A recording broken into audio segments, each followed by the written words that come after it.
warahmatullahi wabarakatuh. Kita dari kelompok 7. Di sini saya akan menjelaskan tentang tantangan Pancasila sebagai ideologi negara. Nah, yang pertama, historis Pancasila sebagai ideologi negara akan dibawakan oleh Adinda Rizky. Assalamualaikum warahmatullahi wabarakatuh. Saya Adinda Rizky Eka Saputri. Di sini saya akan menjelaskan tentang sumber historis Pancasila sebagai dasar negara. Dalam sidang yang diselenggarakan untuk mempersiapkan Indonesia Merdeka, Rajiman Widyo Diningrat meminta anggotanya untuk menentukan dasar negara. Sebelumnya, Muhammad Yamin dan Supomo mengemukakan pendapatnya tentang dasar negara.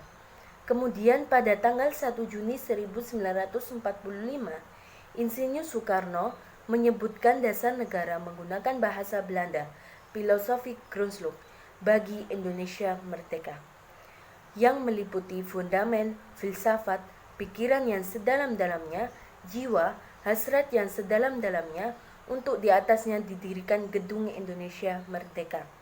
Dapat diumpamakan, Pancasila merupakan dasar atau landasan tempat gedung Republik Indonesia itu didirikan. Pancasila dijadikan sebagai dasar negara, yaitu sewaktu ditetapkannya pembukaan Undang-Undang Dasar Negara Kesatuan Republik Indonesia tahun 1945 pada tanggal 8 Agustus 1945.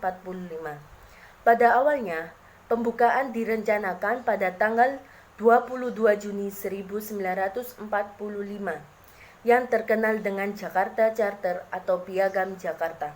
Tetapi, Pancasila lebih dahulu diusulkan pada tanggal 1 Juni 1945 dalam rapat Badan Penyelidik Usaha Persiapan Kemerdekaan Indonesia atau BPUPKI. Terkait dengan hal tersebut, Mahfud MD menyatakan bahwa berdasarkan penjelajahan historis, diketahui bahwa Pancasila yang berlaku sekarang merupakan hasil karya bersama dari berbagai aliran politik yang ada di BPUPKI, yang kemudian disempurnakan dan disahkan oleh PPKI pada saat negara didirikan. Lebih lanjut, Mahfud MD menyatakan bahwa ia bukan hasil karya Muhammad Yamin ataupun Soekarno saja, melainkan karya bersama sehingga tampil dalam bentuk, isi dan filosofinya yang utuh seperti sekarang. Sekian dari saya. Wassalamualaikum warahmatullahi wabarakatuh. Yang nomor 2, sumber Pancasila sebagai ideologi negara akan disampaikan oleh Binta Sania. Sumber Pancasila sebagai ideologi negara. Ideologi dapat diartikan sebagai tanda pengenal dari suatu bangsa. Selain menjadi identitas, ideologi juga memiliki fungsi lain, yaitu fungsi kognitif dan orientasi dasar. Fungsi kognitif memiliki artian bahwa ideologi dapat menjadi suatu landasan bagi suatu bangsa dalam memandang dunia. Sedangkan orientasi dasar berarti ideologi tersebut memberikan wawasan dan makna bagi rakyat dan juga memberikan tujuan rakyatnya. Ideologi memiliki peran dalam mempersatukan keberagaman yang ada dalam masyarakat.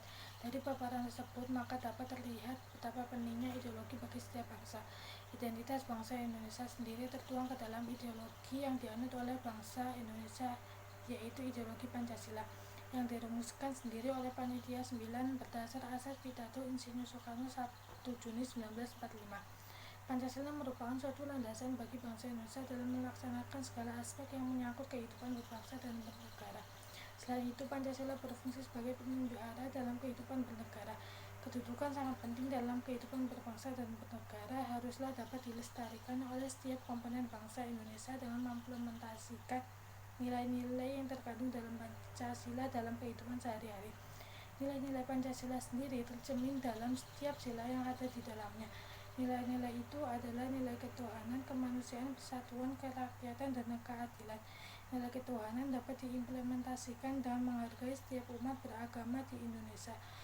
Ideologi Pancasila harus dapat dilestarikan karena ideologi ini merupakan ideologi yang mencerminkan kepribadian bangsa ini.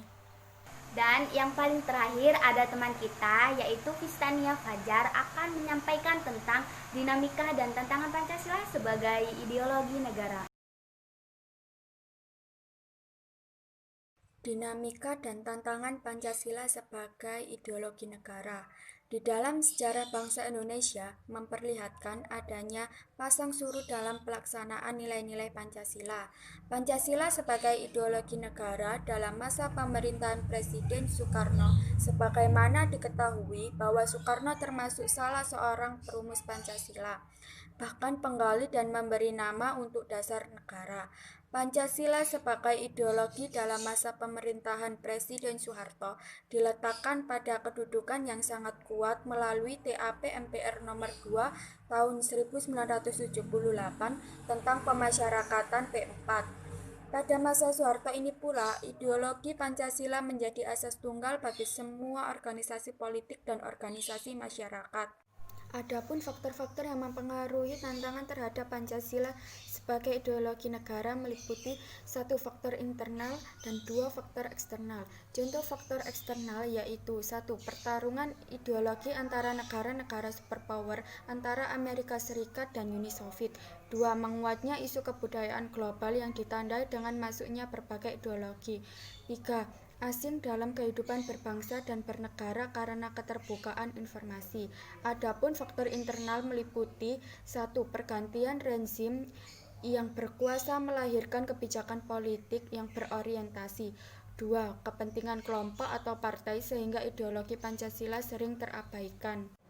Tantangan yang dihadapi dalam proses pembelajaran pendidikan Pancasila pada era revolusi saat ini yaitu peserta didik yang sudah terlepas dari ponsel pintar.